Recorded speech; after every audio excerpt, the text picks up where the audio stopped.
também tem um detalhe que acho importante.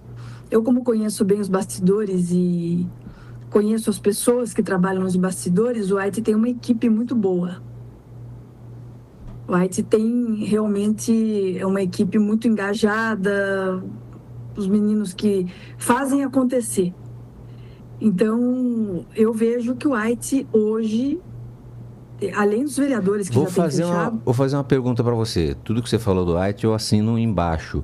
Mas ele não é do mesmo partido da Cirlange. Como é que eles vão dobrar? Não dobra naquela cédulazinha de papel que faz propaganda, não pode fazer junto, né? Nem nas redes sociais. Não, mas isso independe. Quantas pessoas de outras cidades fazem dobrada com outros que às vezes não tem nada a ver?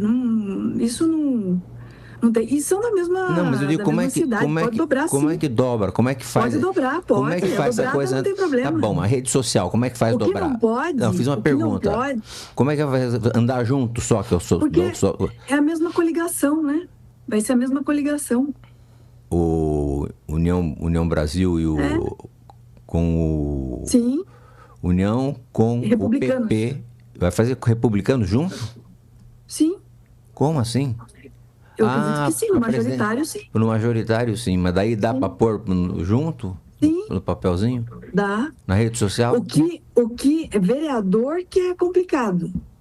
Vereador é que você daí, para apoiar outro prefeito de outro, é uma outra situação. Entendi, pegar um outro partido, né? Deputado pegar um outro partido. Agora, nessa situação, não tem problema nenhum. Entendi. Perguntei pro João Donizete ontem também se ele seria candidato. Estamos ainda analisando, estamos ainda conversando. Gente, eu tenho uma fera para chamar. Opa! É um show, que esse cara tira o chapéu para ele. 6 mandatos é pouco? É para qualquer um, né? Ele tem um cunhado que é ministro, desembargador do Tribunal de Contas, e tem uma sobrinha, a Sueli, que é extremamente preparada, e eu acho que vai fazer dobradinha pro Jefferson Campos fazer o 7º mandato. Bom dia, deputado. Bom dia, Francisco Pagliato. E aí, o senhor vai pro 7º mandato com a Sueli na dobrada? Bem, nós temos um projeto, né? Estamos trabalhando esse projeto como pré-candidatos, né? Conforme a legislação nos exige, tanto eu quanto a Sueli. Ela pré-candidata a deputado estadual e eu pré-candidato a deputado federal, mais uma vez. Vamos lá, Thaís, a sua pergunta ao deputado Jefferson Campos. Bom dia, deputado. Minha primeira pergunta, eu queria uma análise do senhor sobre esse cenário do Senado. Guilherme Derrite corre risco? Bom dia a todos os ouvintes, a gente está acompanhando esse debate, é extremamente importante. Um abraço aí a todos, obrigado Alano aí pelo contato, obrigado Kiko por abrir o microfone para a gente estar aqui trabalhando também com vocês, né? Vocês sempre têm essa visão tão... Deputado, nós vamos desconectar o senhor um minuto, porque está com problema de som, está muito baixo. Então a gente vai desconectar e a gente está acertando com a sua assessoria para o seu som sair mais alto, porque ele está muito baixo. Peço a sua licença para a gente desconectar. Muito bem. Vamos lá, daqui a pouco então tá de volta, né? Tá de volta para a pergunta da Thaís. Agora a gente se refere, hein? 6 mandatos. Não é para qualquer um. Sabe tudo, né? Nossa Senhora, esse conhece as entranhas do poder, as raízes mais profundas do poder. Deputado Jefferson Campos é fera.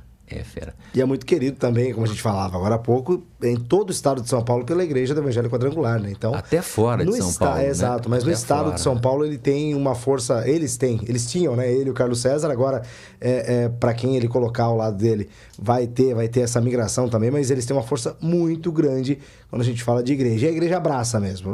Esse é o nosso candidato, então vamos lá e acaba elegendo. Às vezes eles têm mais votos fora daqui do que aqui. A igreja quadrangular abraça mesmo. Abraça muito.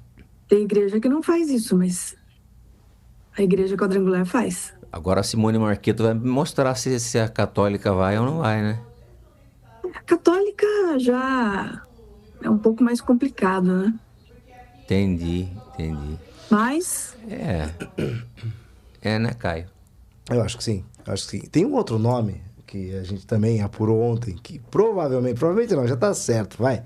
A gente apurou ontem para ser candidata a deputada federal, saindo da Câmara de Sorocaba, que é a Jussara Fernandes. Ela vai ser já candidata? teria conversado com republicanos, inclusive, vai ser candidata a deputada federal pelo Republicanos. Mas será que ela consegue? Porque tem uma difícil. campanha com uma estrutura tão grande. A Tati Costa vai sair também, né, federal? Tati Costa também. Inclusive pelo PL, né? Tati Costa pode surpreender. A Tati é muito forte nas redes sociais, inclusive. né? Muito forte. E com o público bolsonarista, enfim. Então, Nós numa matéria aqui com a Tati Costa, que foi com a Yara, ou foi com quem? Uma briga dela? Com a Fernanda Garcia. Deu com a Yara? Foi com a Yara. Denunciou para o Conselho de Ética intolerância religiosa. Não é disso. Não, foi anterior, né? Foi anterior, Alana, uma briga anterior. E foi com a Fernanda mesmo. Foi acho que na época da invasão da casa. Isso. Aí nós tivemos 3.700.000 visualizações. Foi no vídeo que ela falou sobre a Erika Hilton. É verdade. Olha lá o deputado. Enfim, agora sim. Agora você vai ter que falar. Melhorou. Bonito aí, não? Tá, isso nasceu, né, deputado? Bom dia, bondade sua. Desde os tempos da Faculdade de Direito, né, Kiko? Pois é. Com a nossa colaboração um com o outro, né, para a gente se formar. Bom dia mais uma vez, agora sim, né, conectados aqui, a todos os ouvintes. É um prazer estar com vocês mais uma vez, uma alegria, sempre conectado aí com as questões regionais, nacionais, políticas. Que bom que a gente está junto aí. Um abraço, Kiko, em seu nome, né, Thaís, toda a equipe aí, a Alana também. Deus abençoe a todos. Thaís, faz a sua pergunta de novo para o deputado Jefferson Campos. Bom dia mais uma vez, deputado. A minha pergunta vai sobre a eleição do Senado em São Paulo. Eu quero saber se a opinião do senhor com relação aos candidatos de direita e se o deputado federal Guilherme Derrite corre algum risco nessa eleição. Bom, Alana, Thaís, você é uma excelente analista político, você sabe que não existe eleição ganha. O que existe são tendências. A eleição do Senado é uma eleição que segue uma questão majoritária. Provavelmente, 2 candidatos da mesma área podem ser eleitos, devem ser eleitos. Acontece que a direita tinha 2 nomes já definidos, que era Eduardo Bolsonaro e Derrite. Com os adventos do Eduardo Bolsonaro, essa segunda vaga, que foi confiada a ele, inclusive a escolha, ela ainda está indefinida. O Derrite, desde sempre, já se colocava como pré-candidato ao Senado, é um objetivo dele, aparece bem nas pesquisas. Eu penso que o voto ele é casado nesse sentido. A pessoa vai votar primeiro em deputado federal, estadual, depois vota governador, presidente da República e 2 senadores. O voto é mais ou menos direcionado ao espectro político da pessoa. Então, se vota em Tarcísio, se vota em Flávio, se vota em Derrite, também vai se procurar o segundo nome da direita. Dificilmente alguém vota num da direita e do outro da esquerda. Nesse sentido, a tendência de ser eleito, aqueles que estão dentro do espectro, é muito grande. Acontece que, quando você tem mais de um candidato dentro desse espectro, você pode dividir o segundo voto. E quando se divide, a esquerda, elas vêm unidas. A esquerda vem com 2 pré-candidatos hoje ao Senado. Está se falando da Tebet, está se falando de outros aí, então eles vêm fechados. Eles vêm fechados, Estão se falando também alguns nomes. Mas não vai ter 3 no aspecto da esquerda. A direita também não pode cometer. Hoje nós temos colocados aí alguns nomes que também tiram o voto da direita. Eu vou dizer para você o que pode acontecer em Santa Catarina, na minha visão. Temos 3 candidatos de direita em Santa Catarina. O Carlos Bolsonaro, a Carol Detoni, minha amiga, companheira, deputada, e também Espiridião Amin, que já foi deputado comigo várias vezes. São 3 nomes que dividem a direita. Qualquer um deles pode ficar fora, porque tem o segundo voto. Alguém vota na Carol e no Amin. Vota no Carlos Bolsonaro e no Amin. Daqui a pouco você consegue... Lá não dá para prever quem serão os 2, embora as pesquisas digam. São Paulo, nós da direita não podemos correr esse risco. Teríamos que sair unidos. E olha, não é nem que Salles, por exemplo, que está se colocando como pré-candidato ao Senado, Salles foi ministro de Bolsonaro, estava no PL, foi eleito pelo PL, depois, por questões ali que não nos competem aqui, ele saiu do partido. Mas é um nome que está se colocando e tem votos na direita, principalmente no agro. Então, é um nome que pode tirar votos. Então, uma das vagas pode aí estar em jogo. Espero que a gente consiga ter maturidade, né, para caminhar juntos e saber que maior é aquilo que nos une do que aquilo que nos separa. Mas a direita ainda está nessa indefinição do segundo nome, que não é fácil, né? Tem muitos bons nomes, mas precisa ter também esta conjuntura para estar trabalhando. O Derrite, eu penso que já está bem avançado nesse sentido, já desde sempre, né, se postou, se colocou, e está fazendo esse trabalho, né, colhendo os frutos do trabalho que fez na área da segurança, que foi muito bom. É aqui de Sorocaba, é nosso amigo, né, um brilhante deputado, uma pessoa séria, e nós reputamos aí sim que esta candidatura dele, já posta, já colocada, tem toda a possibilidade de se concretizar, de se vingar. Caio. Deputado Jefferson, bom dia, prazer falar com o senhor. Essa vaga, ainda vaga, também está nessa questão da Igreja Quadrangular aqui em Sorocaba, no estado de São Paulo, enfim, o Kiko Abril falando inclusive da Suelen. Já há uma definição ou um alinhamento para quem será esse substituto do Carlos César? Bom dia, Caio. Uma pergunta muito interessante, né? E a gente trata isso com muita seriedade, sabe? Não é só a gente ter um nome, é um grupo político, né? Eu sempre digo, eu nunca me coloquei como deputado de mim mesmo. Eu defendo uma pauta, eu defendo valores, eu defendo uma agenda de direita evangélica e tenho voto em muitos municípios do estado, quase todos. Estou no 6º mandato, fui 2 vezes vereador na cidade, depois Carlos César, né, nos sucedeu, foi um brilhante vereador por 2 vezes também, e 4 mandatos como deputado estadual. Teve a felicidade de ser escolhido pela Assembleia Legislativa e não foi pouca coisa o que aconteceu, né? Em 100 anos de Tribunal de Contas, Kiko, só 2 deputados de mandato foram enviados para lá. Um deles há 35 anos atrás, e o outro agora, o Carlos César. Dos 94 deputados, ele teve 90 votos para ir para o Tribunal de Contas, e os que não votaram, né, que foi uma bancada de esquerda, do PSOL só, porque o PT todo votou também, mesmo os que não votaram, reconheceram o valor e só estavam lá justificando que não estavam votando por uma questão ideológica partidária. Então, não foi pouco o que aconteceu, né? Nós crescemos muito, a cidade de Sorocaba cresceu com a ida de Carlos César, que vai julgar as contas de prefeitos, de câmaras municipais, de empresas e autarquias públicas e também do governador do estado. Então, são 7 conselheiros. É importante que Sorocaba saiba que tem alguém muito bem colocado nesta posição. Com isso, eu que já tinha essa dobrada com o Carlos César já por 4 mandatos, né?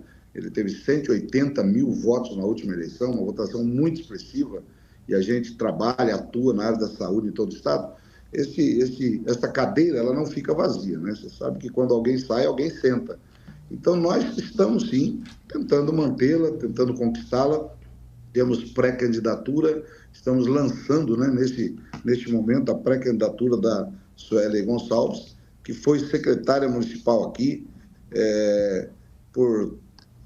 de 2 pastas, né, da cidadania e também de RH, cuidou de 13 mil funcionários aqui na cidade, é jornalista formada pela PUC, é pós-graduada pela Casper Libero, Suelen Gonçalves já foi também diretora do Parque Tecnológico, o pai, vereador de 5 mandatos, o tio de 8, o outro tio de 6, então está inserida no contexto. Quando o pai dela se elegeu vereador pela primeira vez, né, foi vereador em 5 mandatos, em 3 cidades diferentes, ela tinha 4 anos de idade. Então, ela cresceu nesse meio. Ela sabe, né? Ela sempre nos assessorou quando a gente precisava de pessoas que estivessem ao lado, escreve muito bem, fala muito bem, tem postura. Então, ela está colocada neste momento, sim, como pré-candidata. E é lógico que não existe eleição ganha, não existe eleição definida antes da hora. A gente tem muitos exemplos disso. Então, a gente está trabalhando humildemente, né, para que aconteça, para que a gente consiga manter em Sorocaba, né, uma representatividade que a gente tem, ganhou com o Carlos César, um grande deputado, trazendo recursos aqui para a área da saúde, Santa Casa, GEPAS, Santa Lucinda, para a área do esporte, enfim, como a gente faz também, né? Então, é um projeto que está aí desenhado como pré-candidato. Muito bem. Thaís Romão. Deputado, Simone Marqueto. Eu ia fazer essa pergunta, vai lá, mas estamos fazendo junto, vai lá. Pode fazer então, pode fazer você, eu fiz, já pode fazer. Então, eu só ia perguntar ao deputado Jefferson Campos, né, em função da mudança da Simone Marqueto para o PP, tem uma federação do União com o PP, então tem muito tempo de rádio e televisão, de certa forma a família Bolsonaro tem um braço evangélico muito forte. Então, a Simone agregaria com a Igreja Católica, defesa dos valores de família. O senhor acha que tem chance? O que vocês só fazem pergunta fácil, né? É o nível do candidato que eleva o conteúdo, né? A Simone Marqueto é um fenômeno, né? Saiu de Sorocaba, 2 vezes prefeito, elegeu o sucessor lá, o Jefferson Brum, né? Está passando por um momento difícil de saúde, estamos orando por ele, pelo tratamento que ele está fazendo. Eu fui o segundo deputado de mandato mais votado em Itapetininga. Eu sou o segundo deputado mais votado. Só perdi para Simone Marqueto, né, lá em Itapetininga. A diferença é que ela teve 50 mil e eu tive 3. Quer dizer, ela praticamente limpou a cidade. Então, para mim, que ela não saia deputada federal é bom, né? A possibilidade de sobrar mais votos lá para a gente. Simone é uma pessoa muito trabalhadora, uma pessoa dedicada no que faz, muito ligada à sua fé, à sua religião, é coerente, né, naquilo que faz. Foi uma surpresa para nós também, né, a desistência dela como deputada federal, e agora eu vi ela lá com o Derrite, com o Maurício Neves, se filiando ao PP, e também dizendo, né, que vai ajudar a coordenar a campanha do Derrite aqui na região 015 e tal. Ela é sempre muito bem-vinda, uma pessoa de muito bom trato, uma pessoa que a gente tem, distinta, uma pessoa distinta, uma pessoa, sabe, de palavras retas, que fala e mantém a palavra. Então, ela seria, né, uma ótima pré-candidata aí também a vice-presidente. Para nós da região seria uma honra muito grande, né? Simone, ela tem o seu valor como política também, é uma mulher de valor também, que pode agregar muito nessa candidatura do Flávio. Ainda está em aberto, né? Tem se falado da Tereza Cristina, tem se falado do Romeu Zema, né? Se falava antes de alguém também lá do Nordeste, até o JHC, né? Meu amigo JHC, hoje prefeito lá em Alagoas, né? Maceió. E agora, Maceió, perdão, e agora também pré-candidato ao governo, liderando, né? Um fenômeno esse menino, né? Então, também temos essas possibilidades. Eu penso que o vice, quando o Alckmin foi escolhido para vice de Lula, houve uma resistência muito grande dentro do próprio partido do presidente, né? Dizendo, mas ele falou isso, ele disse aquilo, e Lula disse, olha, eu preciso de um candidato que me traga pelo menos 1%. Simples assim, né? Vocês vão ter que engolir. Isso aqui chegou aos nossos ouvidos. E Lula ganhou por 1%. Quer dizer, o candidato a vice, muitos dizem, mas ele não ajuda, não atrapalha. Ele ajuda sim, ele ajuda muito, né? E no Brasil há uma tendência aí para vices assumirem, né, alguns mandatos, né? Então tem que tomar muito cuidado na escolha do vice, a gente sabe muito bem disso, né? E nesse caso, né, até nessa fala que o senhor trouxe, em relação a esse apoio a Simone Marqueto, o senhor acha que a igreja evangélica aqui no estado de São Paulo, principalmente, também iria junto com a líder da bancada católica? Acho que não teríamos problema nenhum. Nós votamos em pessoas, o Flávio recentemente, né, se batizou, tal, se converteu, mas já tem as tendências. Nós tivemos outros presidentes que não eram da linha evangélica. O que nós temos são valores e princípios que a gente defende.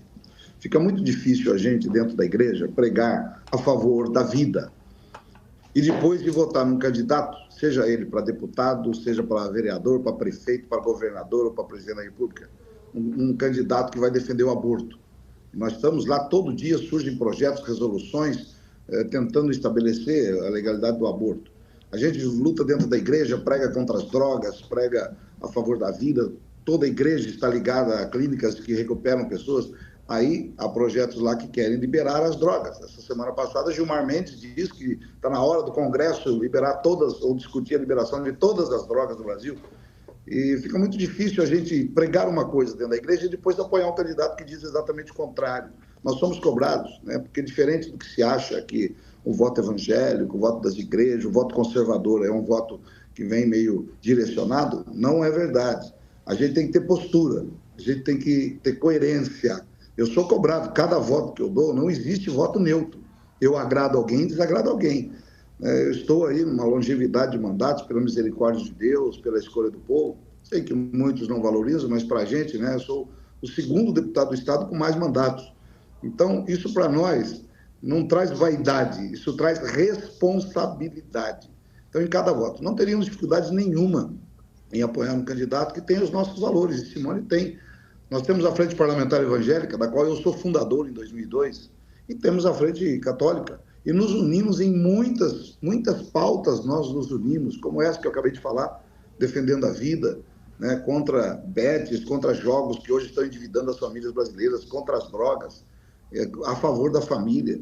Então, eu não tenho dúvida nenhuma que a gente pode muito bem caminhar juntos com quem tem os mesmos valores, as mesmas pautas. Deputado, eu vou ter que fazer uma pergunta e o senhor vai ter que responder em 2 minutos, porque nós temos que terminar às 10 e vai à rede, entramos em rede. E eu queria o seguinte, já fazer um convite, daqui a alguns 20 dias a gente faz uma entrevista um pouco mais longa e uma análise de outros assuntos. Só queria que o senhor encerrasse, o senhor é membro de 2 comissões, Ciência e Tecnologia, há muito tempo, e de Defesa, né? Como é que essa comissão tem encarado a questão do Trump, essa questão de reconhecimento de terrorismo para o PCC, e isso daria uma possibilidade de, digamos, uma invasão americana aqui? Alguma análise na Comissão de Defesa sobre esses temas? Eu estou nessas 2 comissões, Relações Exteriores e Defesa, e também da Ciência, Tecnologia e Comunicação, né? Estamos já há um bom tempo lá. Eu vejo com muita preocupação, né? Nós temos acompanhado essa guerra, que mesmo sendo distante, afeta o nosso dia a dia, visto os preços de combustíveis e outros efeitos que nós estamos tendo. Nós temos nos degladiados lá entre direita e esquerda, porque alguns defendem a República do Irã, que persegue mulheres, que mata mulheres, que faz da mulher um objeto vil, e a ação de Trump, né, que pode ser discutida como favorável ao contrário, mas que tomou uma medida em relação a isso. É claro que o pano de fundo é o petróleo, o pano de fundo é econômico, temos votado lá moções de aplauso, moções de repúdio, tudo isso acontecendo. Eu não creio que isso chegue uma invasão no Brasil. Nós já vimos que o Trump, ele pode ser louco, mas não é burro, né? Ele tem as suas preferências, ele tem o seu trabalho, tem a sua maneira de agir, está enfrentando problemas internos lá nos Estados Unidos. Nós acompanhamos com muita preocupação isso, mas entendemos que o Brasil não tem esses viés. É claro que teve lei Magnitsky, teve outras ações aí motivadas politicamente, mas nós vimos que em todas ela recuou, e até agora o cessar-fogo de 2 semanas lá, porque ele está precisando passar o petróleo no Estreito de Hormuz e não está conseguindo, e o preço do petróleo está disparando no mundo todo. Nós estamos acompanhando, debatemos, chamamos lá o embaixador Mauro Vieira há alguns dias atrás, para ele explicar, para ele dar explicação como está o Brasil nesse posicionamento.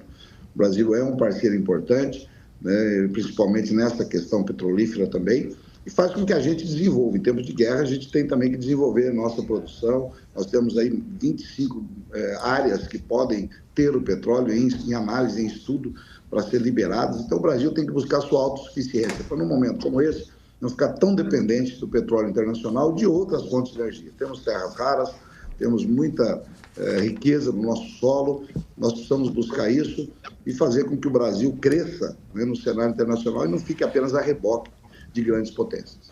Deputado, muito obrigado. E na próxima a gente tem que ter mais tempo. O senhor tem que entrar antes para falar mais, tá bom? Eu tinha mais perguntas. Mas não vai dar. São 9h59, vamos ter que entrar em rede. Senão o Tutinha corta o pescoço da gente. Obrigado, deputado. Um prazer. Que Deus abençoe a todos. Um prazer falar com vocês. Obrigado. Agradecendo a participação do deputado